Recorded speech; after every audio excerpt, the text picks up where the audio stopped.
مضمون کتے۔ علم الحیوانات کے پروفیسروں سے پوچھا، سلوتریوں سے دریافت کیا، خود سر کپاتے رہے، لیکن کبھی سمجھ میں نہ آیا کہ آخر کتوں کا فائدہ کیا ہے۔ گائے کو لیجئے دودھ دیتی ہے، بکری کو لیجئے دودھ دیتی ہے، اور مینگنیاں بھی۔ یہ کتے کیا کرتے ہیں؟ کہنے لگے کہ کتا وفادار جانور ہے۔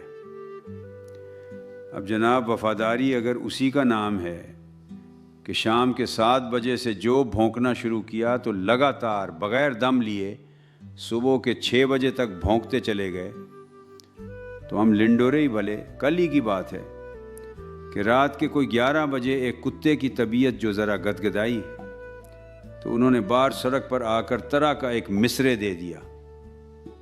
ایک آدھ منٹ کے بعد سامنے کے بنگلے میں ایک کتے نے مطلع عرض کر دیا۔ اب جناب، ایک کہنا مشق استاد کو جو غصہ آیا، ایک حلوائی کے چولہے میں سے باہر لپکے اور بھنا کے پوری غزل مقطع تک کہہ گئے۔ اس پر شمال مشرق کی طرف ایک قدر شناس کتے نے زوروں کی داد دی۔ اب تو حضرت وہ مشاعرہ گرم ہو کہ کچھ نہ پوچھئے، کم بخت۔ بعض تو 2 غزلیں 100 غزلیں لکھ لائے تھے۔ کئی ایک نے فی البدیہ قصیدے کے قصیدے پڑھ ڈالے۔ وہ ہنگامہ گرم ہوا کہ ٹھنڈا ہونے میں نہ آتا تھا۔ ہم نے کھڑکی میں سے ہزاروں دفعہ آرڈر آرڈر پکارا، لیکن کبھی ایسے موقعوں پر پردھان کی بھی کوئی بھی نہیں سنتا۔ اب ان سے کوئی پوچھئے کہ میاں تمہیں کوئی ایسا ہی ضروری مشاعرہ کرنا تھا تو دریا کے کنارے کھلی ہوا میں جا کر طبع آزمائی کرتے۔ یہ گھروں کے درمیان آ کر سوتوں کو ستانا کون سی شرافت ہے؟ اور پھر ہم دیسی لوگوں کے کتے بھی کچھ عجیب بدتمیز واقع ہوئے ہیں۔ اکثر تو ان میں ایسے قوم پرست ہیں کہ پتلون کوٹ کو دیکھ کر بھونکنے لگ جاتے ہیں۔ خیر، یہ تو ایک حد تک قابل تعریف بھی ہے، اس کا ذکر ہی جانے دیجیے۔ اس کے علاوہ ایک اور بات ہے، یعنی ہمیں بارہا ڈالیاں لے کر صاحب لوگوں کے بنگلوں پر جانے کا اتفاق ہوا۔ خدا کی قسم، ان کے کتوں میں وہ شائستگی دیکھی ہے کہ اش اش کرتے لوٹ آئے ہیں۔ جو ہی ہم بنگلے کے اندر داخل ہوئے، کتے نے برآمدے میں کھڑے کھڑے ہی ایک ہلکی سی بخ کر دی اور پھر منہ بند کر کے کھڑا ہو گیا۔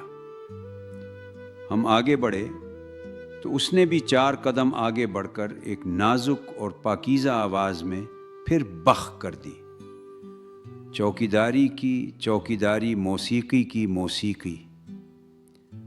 ہمارے کتے ہیں کہ نہ راگ نہ سر، نہ سر نہ پیر، تان پہ تان لگائے جاتے ہیں، بے تالے کہیں کے نہ موقع دیکھتے ہیں، نہ وقت پہچانتے ہیں، گلبازی کیے جاتے ہیں۔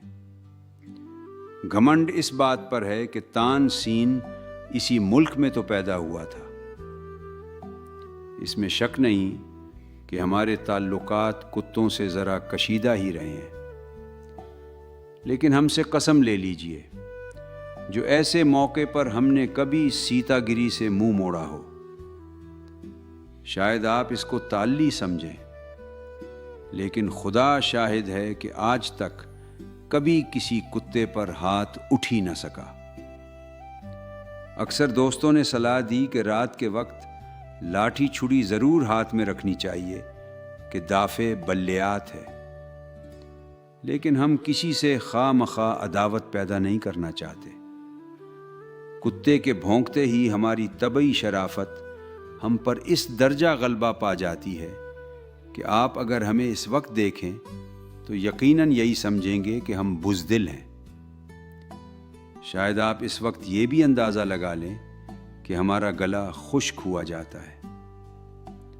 یہ البتہ ٹھیک ہے، ایسے موقع پر کبھی گانے کی کوشش کروں تو کھرچ کے سروں کے سوا اور کچھ نہیں نکلتا۔ اگر آپ نے بھی ہم جیسی طبیعت پائی ہو تو آپ دیکھیں گے کہ ایسے موقع پر آیت الکرسی آپ کے ذہن سے اتر جائے گی۔ اس کی جگہ آپ شاید دعائے قنوت پڑھنے لگ۔ کتوں کے بھونکنے پر مجھے سب سے بڑا اعتراض یہ ہے کہ ان کی آواز سوچنے کے تمام قوی معطل کر دیتی ہے، خصوصاً جب کسی دکان کے تختے کے نیچے سے ان کا پورا خفیہ جلسہ بار سڑک پر آ کر تبلیغ کا کام شروع کر دے تو آپ ہی کہیے ہوش ٹھکانے رہ سکتے ہیں؟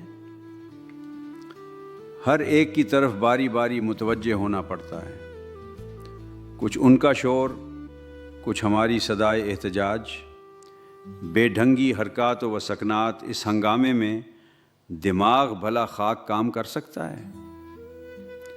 اگرچہ یہ مجھے بھی نہیں معلوم کہ اگر ایسے موقع پر دماغ کام کرے بھی تو کیا تیر مار لے گا؟ بہر صورت کتوں کی یہ پرلے درجے کی ناانصافی میرے نزدیک ہمیشہ قابل نفرین رہی ہے۔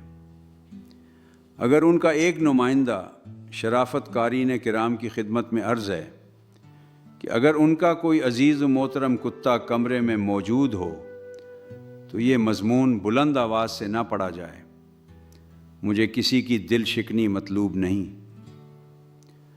خدا نے ہر قوم میں نیک افراد بھی پیدا کیے ہیں، کتے اس کلیے سے مستثنیٰ نہیں۔